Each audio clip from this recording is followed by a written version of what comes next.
Ambil lah phone atuk ke, phone nenek ke. Semua sekarang dah pakai smartphone.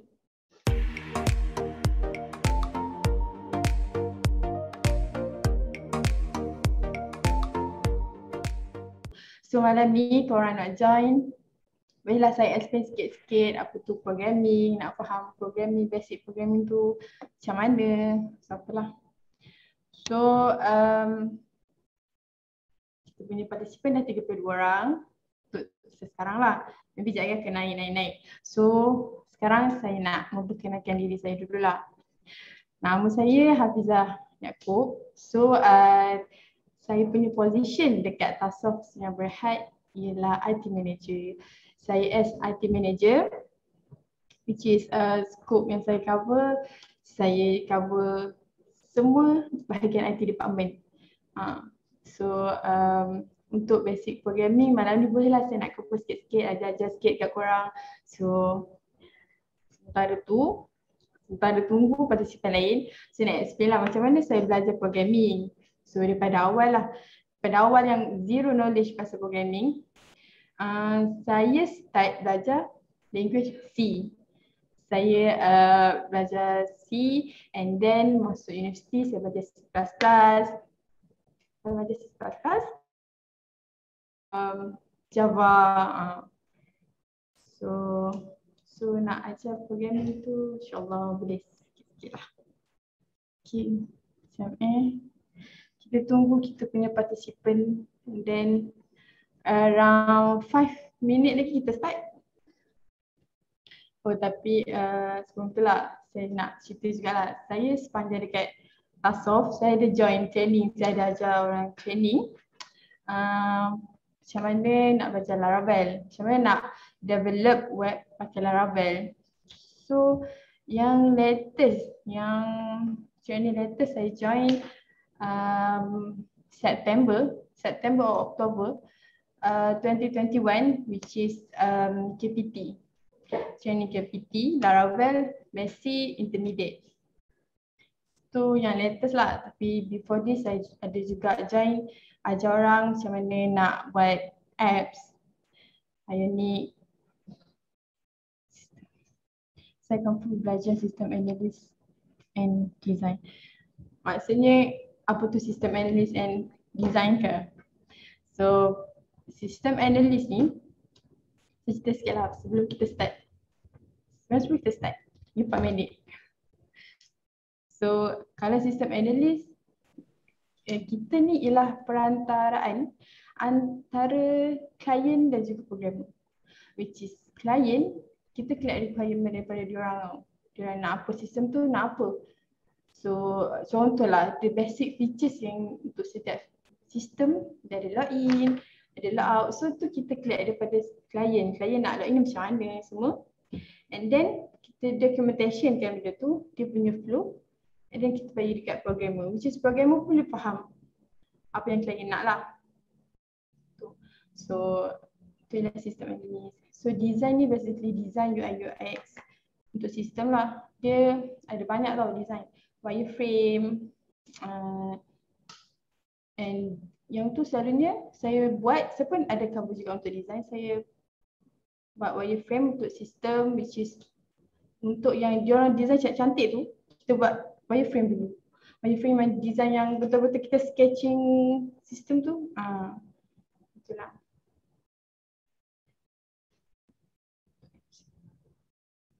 Untuk sekejap.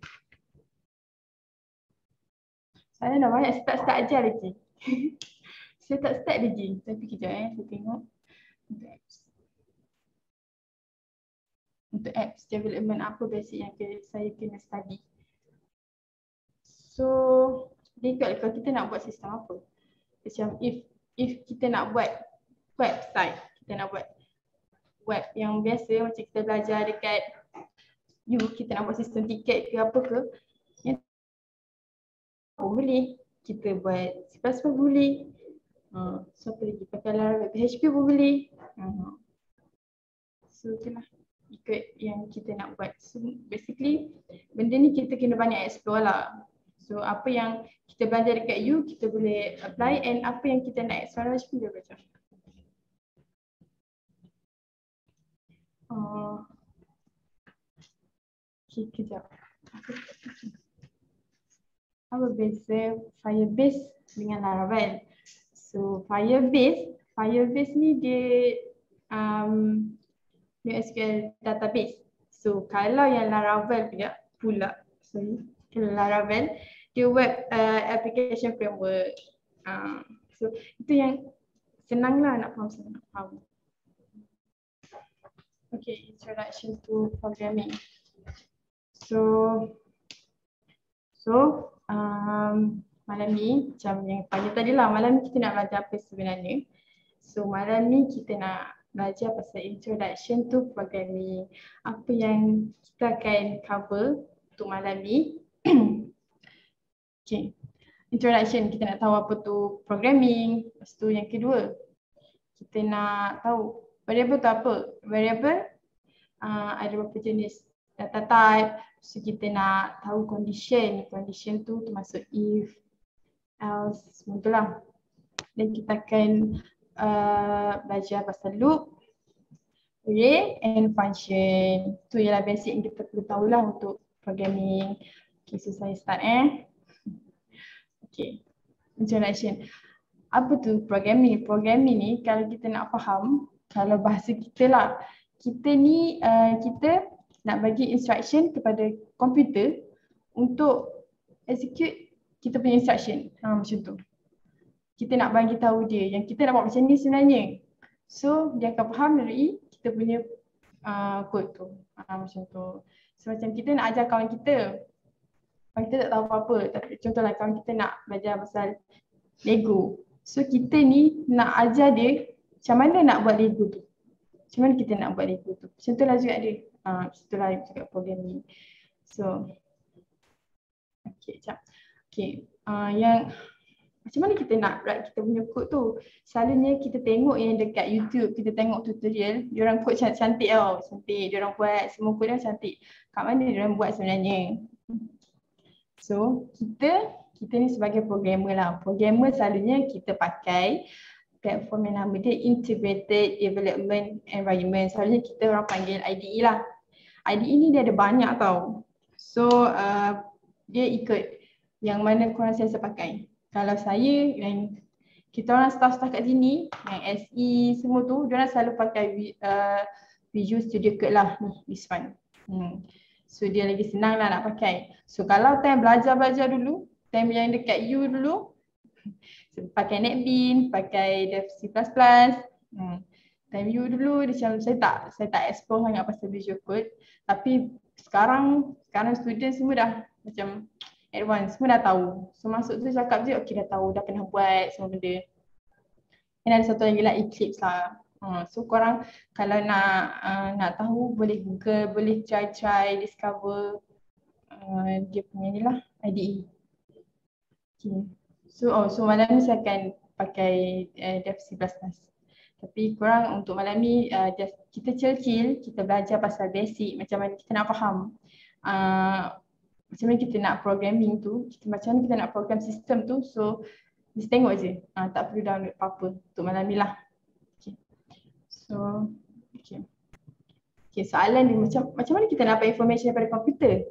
Kan kita dah code, kita dah bagi kan. Macam mana kita nak dapat yang kita nak tahu yang komputer faham tak apa yang kita dah masukkan, apa yang kita dah code tu. So, macam mana kita nak dapat information tu? Kita melalui konsol, dia panggil konsol lah. So contoh kat sini, nampak tak kat sini, stay tune. Sini, dia lagi saya akan tunjuk lah macam mana dia keluarkan stay tune ni kat konsol after kita dah code semua lah. Then, okay. Next. Okay, sekejap. Selesai next. Faham ke? Saya cepat sangat ke? Saya pokoklah saya cakap seseorang ke? Faham? Thank you. Okay, so next is Okay, first lagi kita nak belajar lah syntax lah. Syntax yang untuk basic punya syntax. Macam tadi saya cakap nak stay tune tu, macam mana kita nak display stay tune? Syntax dia function main, statement and then return 0. Main and then kita akan ada bracket This one is kita panggil bracket. This one kita panggil curly braces. Okay. So this one is semicolon lah. Kalau yang selalu belajar programming tu, yang selalu buat kod, tertinggal benda lah yang kecil ni, error dia kadang-kadang kita tak jumpa kat mana. So ini pun penting Kejap lah saya tunjuk. Saya pakai kejap Okay, macam ni. Nampak ke? Nampak kot. Sebab saya share entire screen kan. Okay. Sekejap. Okay, so kalau kita nak display macam biasa lah. So dekat atas ni dia punya library macam biasa. Ni C++ tau. Saya C++. And then kita main function curly bracket and dekat dalam ni cout. Cout ni kita nak print yang dekat luar tu. Kita nak maksudnya macam print out lah dia punya output. Okay, so ni statement kita ubah lah, kita ubah dengan introduction to programming. And then so introduction to programming. Itulah macam tu lah dia punya basic. Kita code kat sini. So komputer faham apa yang kita nak display, kita see out kan. So dia keluarkan balik introduction to programming. Itulah basic dia, so faham lah kan basic dia macam mana. Kita pakai IDE. Lepas tu macam mana kita nak suruh komputer faham, kita pakai IDE. And the komputer nak tahu yang kita faham balik tu, dia display dengan kita balik pakai console. Okay, so next. Next ialah variable. Okay. Variable ni apa sebenarnya? Variable ni kalau kita tak tahu, variable adalah digunakan untuk store information. Maksud variable dia ada banyak jenis data type tau. So contohlah data type kat sini yang saya beritahu, yang saya mention kat sini, satu integer. Maksudnya integer tu number lah, 1, 2, 3, 4, 5, -2 macam tu. Boolean ni sama ada betul ataupun salah, false or true. Float and double. Float and double ni dia sama tau, dia untuk decimal punya places. Tapi macam mana kita nak bezakan dia? Float ni dia dapat hold 32 bits of information. Tapi kalau double dia dapat hold 64 bit information. Itu beza float dengan double lah. Okay.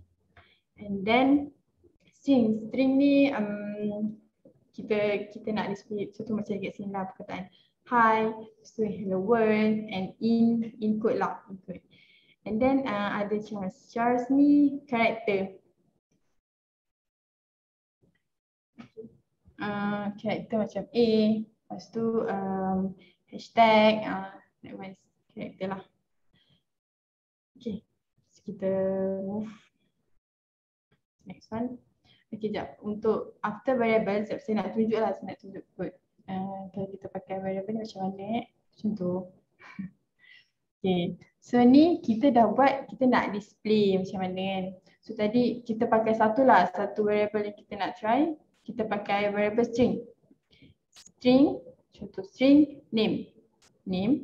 And then cout contohlah. Yang ni tadi kan kita dah beritahu cout tu ialah macam output kita nak buat macam mana kan, your name. And then in nama kita tu apa, and cout name tu balik. So contoh saya kat sini. Okay, your name. Itulah saya masukkan nama saya. Pizza.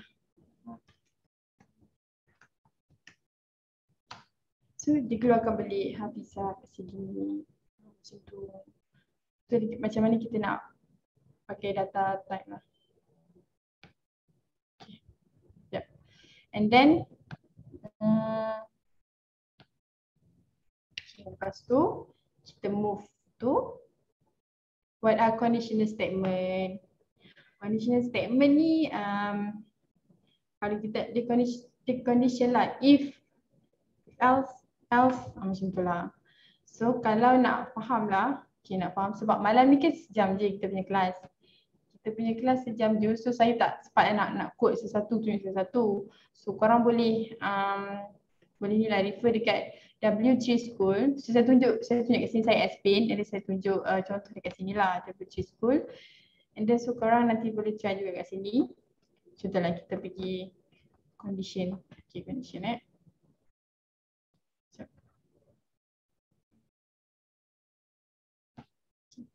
Condition, okay, if else if. So kalau nak faham lah if else if ni apa sebenarnya. So contohlah saya bagi situation. Situation dia okey, contoh Syukri lah, Syukri. Siapa yang join live minggu lepas tahulah Syukri tu siapa. Syukri, okey. Contohlah Syukri. Syukri ni dia student tapi dia berumur 17 tahun. So dekat if tu bila berumur berumur 15 tahun. So bila berumur 15 tahun dia punya statement dia ialah PTT punya student. Kalau else if dia ialah berumur 17 tahun and then dia ialah pelajar SPM. Kalau else, kalaulah dia berumur 20 tahun, so dia ialah pelajar universiti. So bila dia kiranya if tu dah false, so dia pergi else if. And then bila else if tu dah false juga, so dia akan execute else. Macam tu. Macam tu lah. Okay, and then okay, siap kita move to switch Switch ni, mana switch ni?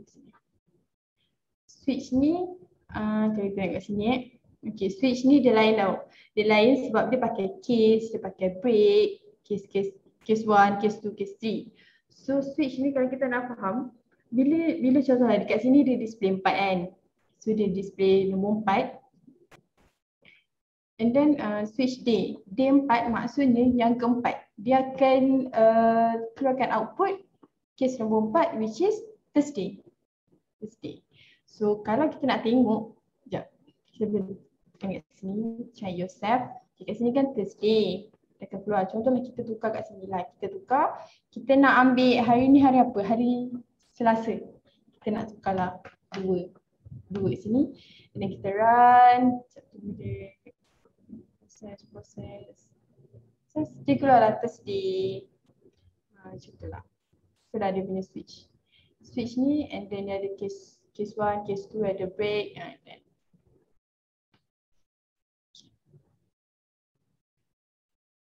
Okay, dah kot switch. Okay, lepas tu saya cepat ke? Saya sengaja saya cepat pula. Kalau cepat beritahu tahu.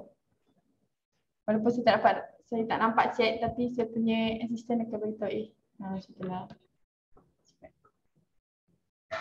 Bila lah if else ni? Bila? Okay, kejap. If else ni, condition macam ni. If, nanti saya beritahu tadi lah. If kan. Bila kita punya, kita buat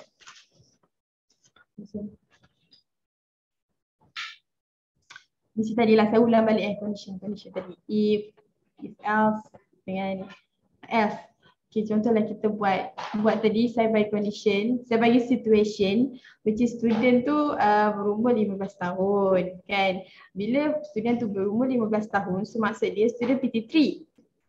Bila student tu berumur 17 tahun which is SPM. Bila student tu bukan berumur antara range 15 ataupun 17, so dia ialah else dia, kita letaklah dia ialah student untuk universiti macam tu. So bila kita tengok condition umur dia, bila dia dah masukkan, contohlah user masukkan umur 15 tahun, so dekat if tu bila contohlah I equal to 15, so dia ikut condition, dia sama dengan condition kita masukkan.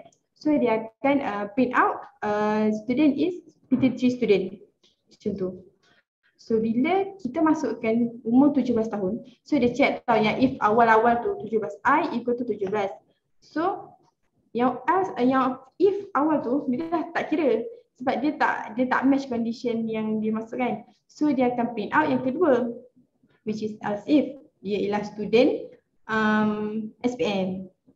Macam tu lah. And bila dia tak match dengan condition kita masuk yang kita masukkan dengan kita punya condition yang kita mention tu, so dia ialah else. Else ialah tak match dua-dua tu. If dengan else if tak match, so dia ialah student university. Macam tu.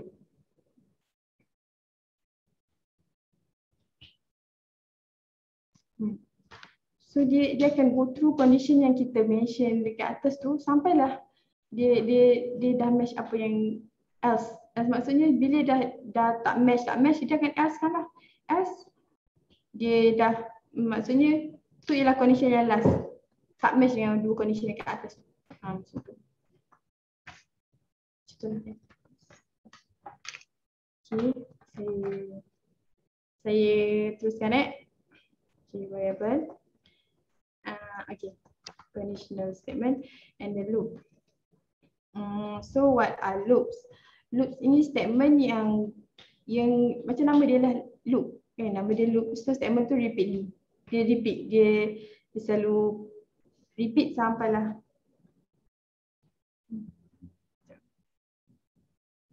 Okay. So kita nak faham loop tu dia repeat je. Dia useful untuk repeated section of code lah. So code tu asyik repeat macam tu. So sekejap kita nak go through untuk for loop lah. For loop. Sekejap. For loop. Okay kat sini. For loop. Okay macam dia mention kat sini kan. Syntax. Okay for statement 1, statement 2 dengan statement 3. Kat sini. Statement 1 ni execute one time. Maksudnya awal-awal lah. Awal-awal contoh kat sini. Awal-awal kita mention dia int which is integer I equal to kosong. Kat sini. Statement 2. Statement 2 ialah condition which is I equal to 5 ataupun I less than equal to 5. I bigger than equal to 5. So ialah condition. Statement 3 ialah counter. Counter yang macam ni increment. Increment. And then decrement pun boleh. Decrement tak tolak lah. Macam tu. So kalau kat sini tengok contoh dia. Tengok contoh. Try this now. So kat sini. So dia akan display lah kosong 1, 2, 3, 4. So dia tambah. Macam tu. So for loop tu dia nak faham macam tu je senang je. Dia loop. Dia contohlah I kan. I equal to kosong. I less than 5. Dia tambah. So I equal to kosong. First dia jemput kosong. Kosong tu kurang daripada 5 ke? Yes. Dia dah check kurang daripada 5 and then I plus. Maksudnya akan tambah 1. So kosong tambah 1. Jadi 1. Dia display 1. And then dia display 1. Dia tengok balik condition tadi. I dia kurang daripada 5 ke? 1 dia kurang daripada 5 ke? Dia kurang daripada 5. And then dia increment. Sampailah dia tak match lah condition. Okay, last kali 4 kan? 4 dia kurang daripada 5. Ya, betul. So dia display 4. Tambah, bila dia increment, tambah jadi 5 kan? Tapi I kurang daripada 5. So dia tak kurang sama dengan 5. So dia tak display. Okay. Dia terminate kan kita punya proses tu. Macam tu sebenarnya. Okay. Untuk loop lah. Next, we move to array. Array ni kalau kita nak faham, array tu untuk store multiple value in single variable. Macam instead of kita declare banyak benda, kita letak dalam array satu bracket. Satu bracket ni semua. Ni bracket ni. So, kita kat sini kan, the string cars 4. Volvo, BMW, Ford, Mazda macam tu. So, saya tunjuk contoh juga. Contoh array. Array. So kat sini. Kita kat sini. Okay. Kalau array dia tak kira macam kita kira 1, 3, 4. Tapi in array kat depan ni dia start kosong. 0, 1, 2, 3. So, kalau kita tengok kat sini, dia suruh cout cars balik. Macam tadi lah saya buat kan, string, cars, array dia 4. Which is kita declare kat sini 4. Apa benda kereta yang kita nak? 4 jenis kereta. Dia nak cout array yang kosong. Kosong, Volvo lah. Volvo first, kosong. Dia tak kira macam kita kira 1 dia 1. So, contohlah kita nak tukar. Tukar.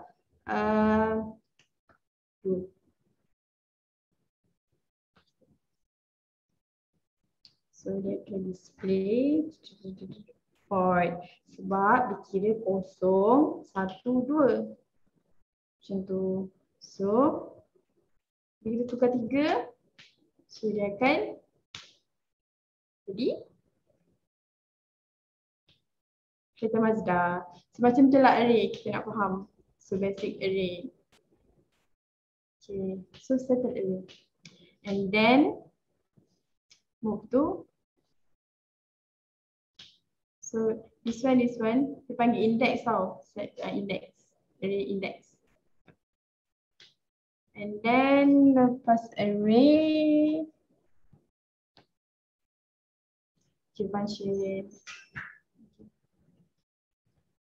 Function ni, okay, kalau nak tahu what is function, function tu kita guna untuk perform action yang kita nak panggil balik function yang kita buat tu.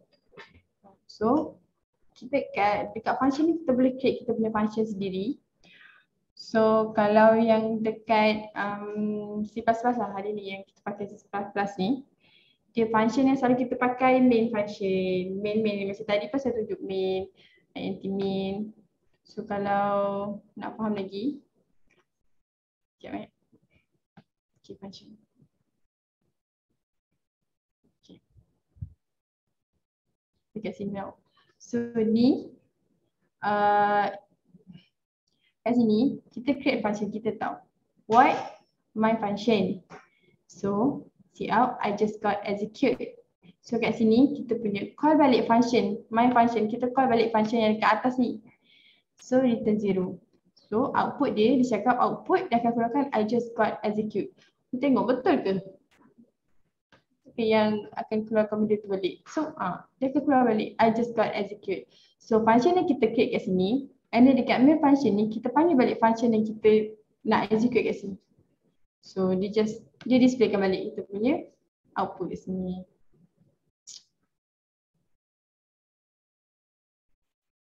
Okay.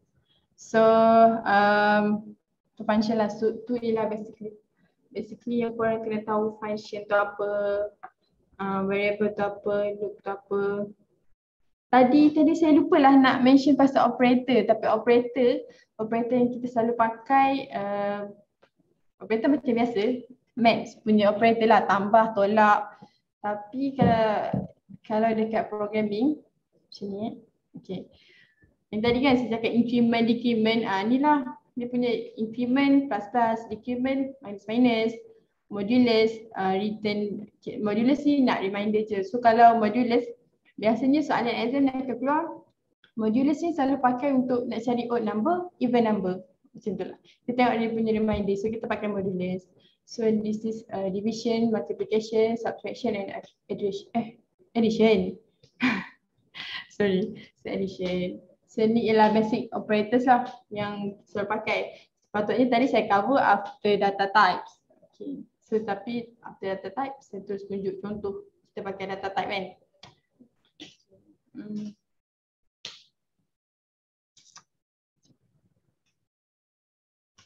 Sekejap. Okay, function naming convention. Macam mana kita nak namakan function kita? Boleh ke kita namakan dia sesuka hati je? Contoh macam kita nak namakan public void contoh my number, tapi my huruf besar, number huruf kecil, lepas tu my number, my space number. Kalau macam kita tulis biasa my name, my kan ada space and the name. Tapi kalau dekat function kita tak boleh namakan sesuka hati kita nak letak space ke apa kan. Dia tak boleh two words. Kalau function tak boleh two words. Lepas tu satu lagi, dia kena camel case. Camel case macam ni lah. Camel case which is add number. Contoh add A huruf besar dekat and then n numbers. So macam tu. So dia akan ada this bracket and then curly bracket. Okay. Sekejap. Dia sini ke? Saya tengok. Wah besar pula. So di sini. Kita tengok sini.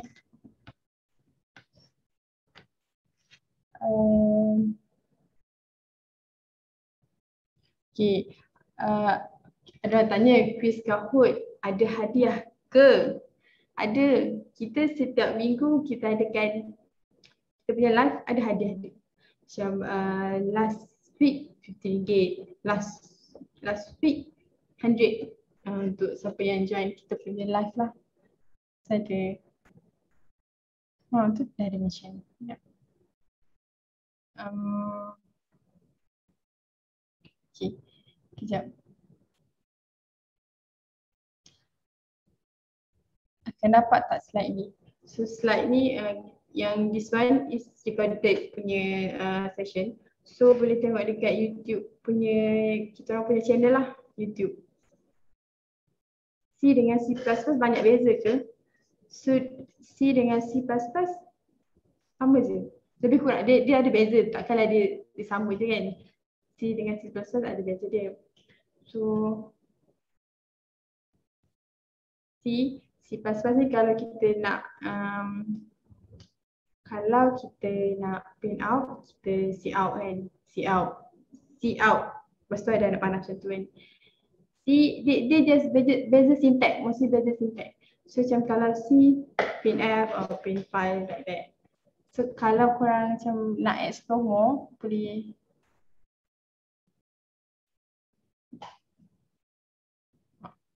So basically C++ ni dia macam kawan saya, one of my coursemate, dia sekarang belajar buat game. So dia pakai C++ lah. So basically kalau dulu belajar U, okay, C++ tak nampak lagi dia punya kebaikan apa kan. Sebenarnya bila kita keluar daripada U tu, kita boleh applykan balik yang kita belajar C++ ni. So dekat resume bila nampak C++, kita apply untuk company yang develop game. So it's a bonus lah. So kita macam ada bonus kat situ, kita ada benefit yang cukup dia punya kriteria. Okay. Okay, so untuk malam ni kita cover sampai function naming convention. So that's a basic thing yang korang kena tahu macam mana kita nak start programming, kita kena faham. So untuk malam ni sebab kita pun live masa sikit je, so saya explain just what yang kita perlu tahulah, the benda penting-penting. So if korang tak faham ataupun saya cepat sangat, nak saya ulang ke supaya kita dekat chat. Sebab maybe saya explain tadi, saya shoot sendiri ke, saya cakap seseorang tapi sebenarnya saya tak tengok ke chat. Okay.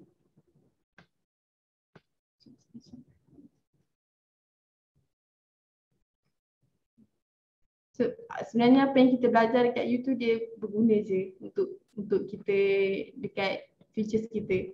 Just macam mana kita nak applykan in features. Macam mana tu je. Contoh kita belajar network. If kita minat network, so kita boleh apply dekat company yang buat basically fokus dekat networking, semua benda tu. So dekat U tu kita sebenarnya dah boleh tahu apa yang kita minat, apa yang kita dah boleh explore. So kita pumpuklah minat tu. So dekat features nanti boleh, it's a bonus lah kat kita. Sebab dekat industri, dekat resume if kita mention kita ada experience in C++, dia nak tengok kita punya before this kita punya project, semua benda tu. So kita awal-awal tu kita kena try belajar sendiri, kita kena explore sendiri lah.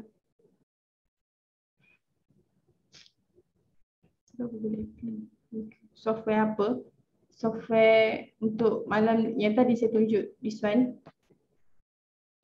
saya pakai Dev C++. So sebenarnya untuk IDE dia ada banyak korang boleh pakai. So one of malam saya pakai lah Dev C++.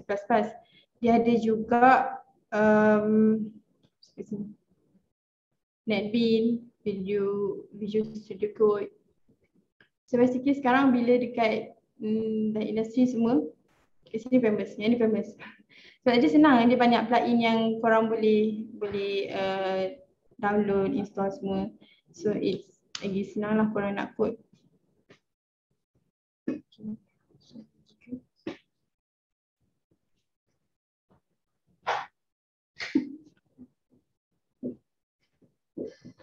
Untuk Mac pakai IDE apa?